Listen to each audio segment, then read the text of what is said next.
Welcome back to my channel friends. So আজ আমরা আলোচনা করব বেশ কতগুলো কমন মিস্টেক্স যেগুলো আমরা অজান্তেই করে ফেলি আর সেগুলোকে শুধরে নেব।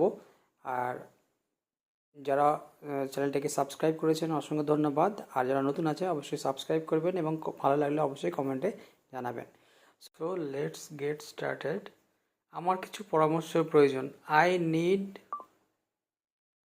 সাম advice or I need one advice. Correct হচ্ছে I need some advice. Second হচ্ছে আমার বয়স, আমি 27 বছর বয়সী হয়েছি। So I turn 27 years old কিংবা I became 27 years old. Correct কোনটা? কারেক্ট হচ্ছে I turn 27 years old. Next, খরা গাছে